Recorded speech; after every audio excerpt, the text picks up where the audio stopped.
Good evening, Dr. Rampersad.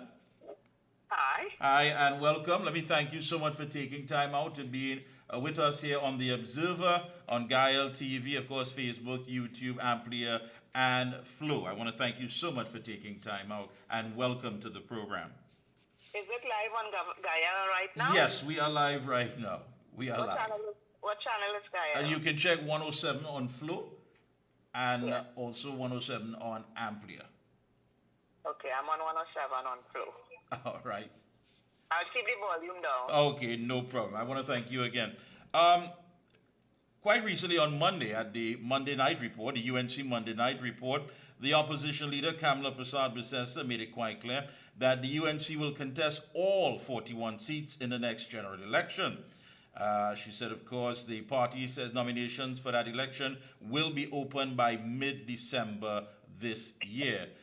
Some are saying it's quite an early move, and others are saying, however, it may be a strategy to get people on the ground early enough so that they can be recognized by the electorate and have a clear idea of who the individuals are that will be supposedly representing them in the future. What say you?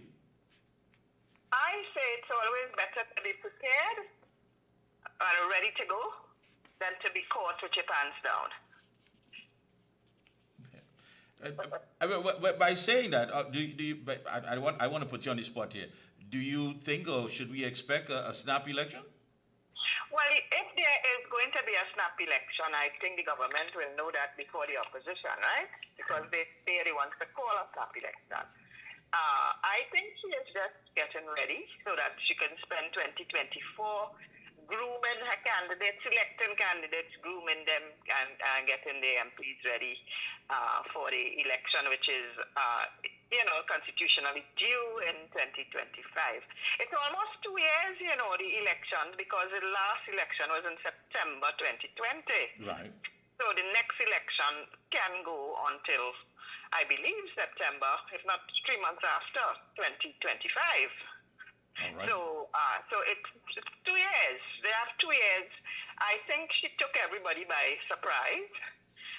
Certainly would make some headlines with that statement, but I also think it is a move to get the party in a state of readiness, even if there is no snap election, but to be totally ready to rumble in 2025. Yeah. I think what stood out as well is the fact that she mentioned to contest all 41 seats. And of course, history has shown that the UNC has not contested the two Tobago seats, has always depended on a political accommodation with parties other than the PNM. What would you take from that message? Well, when she said the UNC would contest all 41, it may be an UNC alliance, because she's already forged an alliance with the NTA, with Gary Griffith, who is there with them. Now, I don't know if he is going to go full UNC and relinquish altogether the NTA, or whether he's going to hold the alliance and continue to be the leader, the NTA, continue to be the leader of the NTA, and forge an alliance, an accommodation, an arrangement, a pre-election arrangement, and possibly a post-election coalition. So that we want to see, and whether NTA, as in the local government election, will be contesting some of those seats with the UNC as an alliance. Yeah. So she said they will be contesting all. She didn't say whether they will be contesting all alone. Okay, as far as just under the UNC umbrella. So, Right. but basically she's covering all tracks there. Also mentioned, of course, in the last government election, taking us back, local government election, there were 31 less seats running on a UNC ticket than the PNM, but the UNC got 43,000 more votes. And also looking at that in some of the marginals, some of the areas, of course, that have been deemed marginal, and by doing the math as the case may be, is saying that there seems to be that the UNC may be on good footing moving forward. What say you when you start to put all these factors together? Well, one of the things we always need to look at is the boundaries, and whether the boundaries are going to move. And when I say the boundaries are going to move, we've been seeing electorates being moved from one constituency to the next, legitimately so. But, the UNC not questioning the rationale enough as far as I'm concerned. For example, electors being moved from San Fernando East to San Fernando West on the ground that San Fernando East had too many and San Fernando West too little. And I don't know where the survey and the census is to, prove that, which is the UNC, the onus is on UNC to question those things. So what we see for the election, the local government election, even the last general in 2020, is a map full of yellow, and yet the PNM win in the general and the PNM tie in the local. So it suggests to me that there is some issue with the way the boundaries themselves are drawn, and this is traditional drawing of the boundaries and the way that the electors themselves are moved. So the popular vote going to the opposition and UNC and combined, sometimes they get in plenty more votes, and when I say combined opposition, all the other opposition parties than the PNM, making the PNM a minority party because they're not winning the majority of votes. These votes, these extra votes, have to be adequately distributed in the marginal constituencies which the UNC wants to win. Because if you're getting a whole ton of votes in St. Augustine and Caroni East and Caroni Central and Couva North and Couva South, which are safe seats, it wouldn't help you. You need to win, the UNC needs to win San Fernando West, St. Joseph, Tunapuna, hold on to Sawa Barataria, hold on to Moruga, try and get La Hoketa, which people thought they were going to get in 2020, but it didn't happen. So Arima, some of those that they have held under the NER. Yeah. Also Toko Sandy Granny. Right, and they got some in the partnership. 29 the partnership got. They got some of those seats that the PNM tend to hold on to. So they have work to do in these marginals. They also need to have a presence in the north, and the north people complain that they don't see the UNC enough. You see them once or twice during a campaign, and that is not good enough. Because while the safe seats you cannot neglect and you cannot take them for granted because that's your base, the party, and any party, whether it's the PNM or the UNC, you also have to mobilize the other seats that you don't have support. Now, they do get the popular vote, but our system is not proportional representation. Our system is first past the post. Winner takes it all. So even though you have more votes, you have no power. Because that doesn't do anything for you except to give you the prestige of getting more votes. But in terms of real hardcore power, you don't have it. The winning party, when it takes it all, they hold the power. And let me ask you, in 2010, of course, ushered in the People's Partnership into government, and there was a different dynamics, local political dynamics. That in itself cannot be recaptured in all reality. Does it now boil on to, as far as the new dynamics would have to be the candidates itself, strong, presentable candidates? Well, every election has new dynamics. 2010 was a wave. Are you hearing me? Yes, loud and clear. Yeah, so 2010 was a wave. 1986 was a wave. Okay, 1986 was the first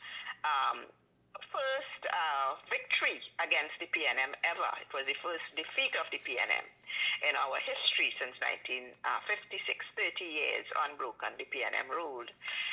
2010 was a similar wave, and there were interesting dynamics. You had two elderly statesmen there, Mr. Pandey and Mr. Manning.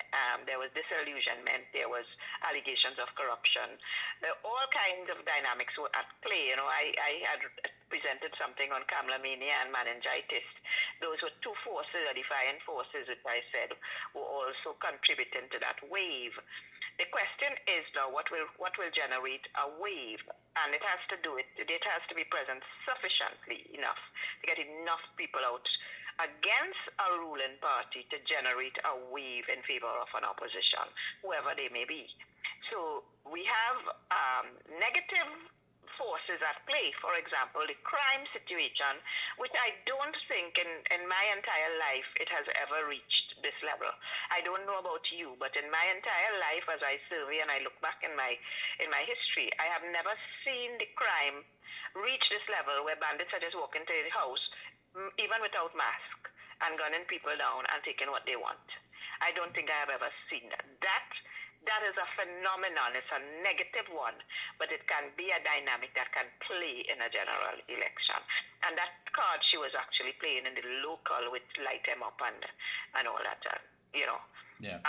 All that rhetoric, that kind of anti-crime rhetoric, or what you want to call it. I want to go back to the point that you made earlier, of course, talking about the work that needs to be done, especially in the marginals. But in all of that, we can't omit the factor of the EBC. And many people, of course, have shown that they don't have that confidence in the EBC. And that in itself is a complicated factor, because how much control do you have to ask for transparency where you think that you're not getting it? Well, there's always the court. There is a point at which you can take things to court. There's a point at which you can't. So certain matters cannot go beyond the Court of Appeal. It cannot go to the Privy Council.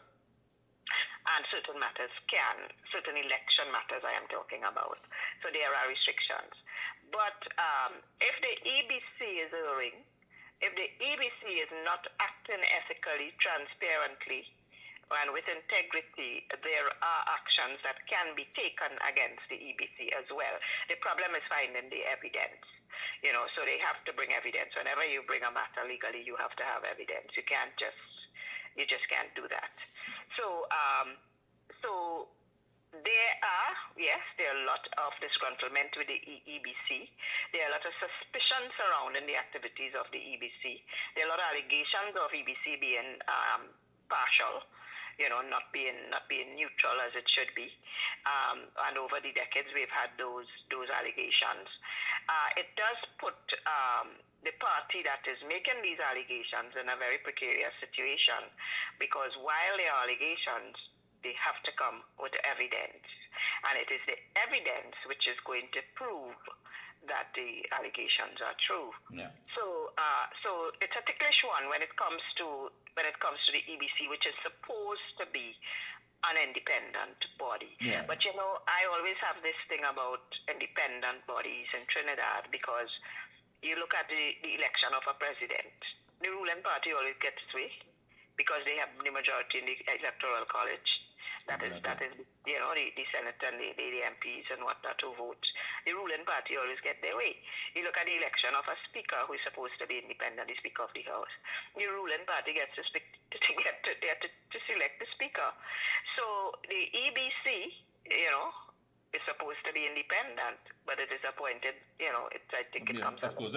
And as well, if you look at the language that was used by the opposition leader on Monday, she said that the party is looking for candidates for the general elections whenever it is called. She issued a challenge to the public, and she said, if you name man or woman, you are free to put your nomination in. Was that a bit, you know, cheeky in the sense of, you know, so many people have been calling for her to perhaps step aside, and this is the time that she is saying, listen, I'm preparing, I'm moving forward, but if you think that you're bigger than what needs to be done, come forward. And put your hat in the ring, because we are hearing reports that former Minister Vasan Barrett was present at this very said Monday night report, and that he may be putting his hat in the ring. What say you about the language on that night? Well, I'm trying to understand hat in which ring, because if is it an internal election to challenge her, you know, is it an internal election to challenge her? Because if you're challenging her, then I can understand that. You know, come, if you want to lead the UNC, if you think I'm not good enough, if you're calling for me to go, then put your hand in the ring, come and challenge me in an internal election and take control. She's had the internal elections, she's won. Right. Look, and she's won handsomely, she's won significantly. Right. Okay, so I don't know which hat in which ring. Now, if it is, I think she was calling for MPs for all the constituencies, right. which means that she's probably countering, and I'm venturing a guess here, that she's probably countering the criticisms against some of her candidates or some others within the party. Maybe there is some disgruntlement within the party with some of her MPs. And so she's telling them, well, if you want to come and challenge them, then feel free to do so.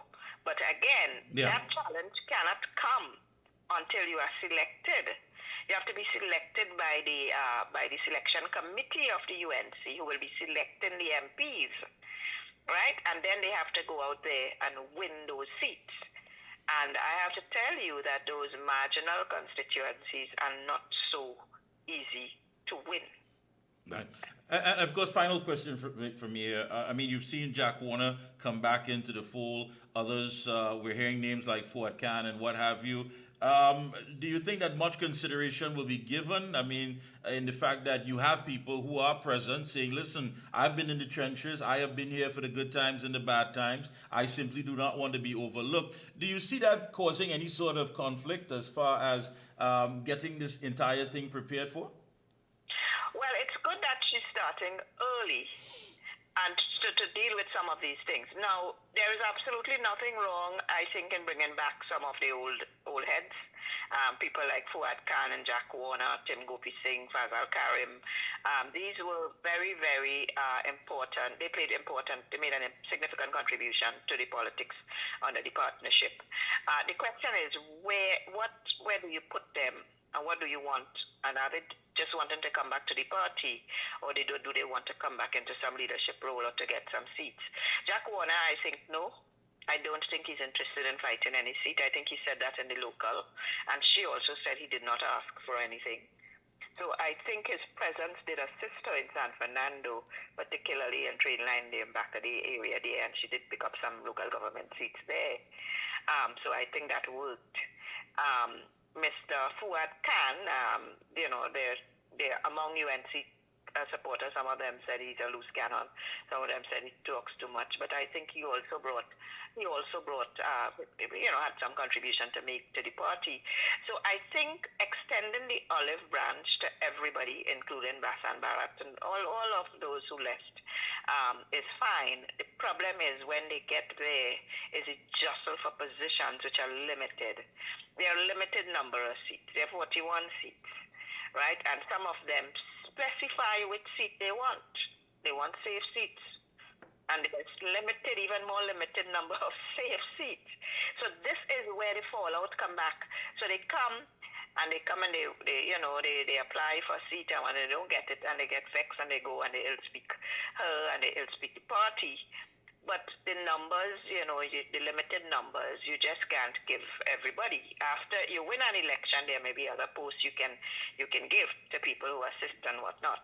But in terms of a seat as a member of parliament, as a member of the House of Representatives, to get a seat to fight and to get a seat you want to fight is not always so easy.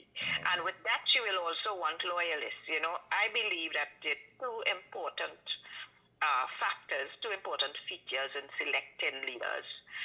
One is you want them to be loyal, but that should not trump efficiency on your capacity to perform.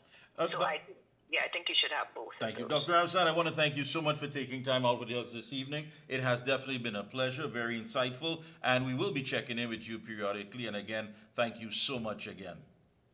You're most welcome. Appreciate Have a good Thank you. Good evening. Yeah. Bye.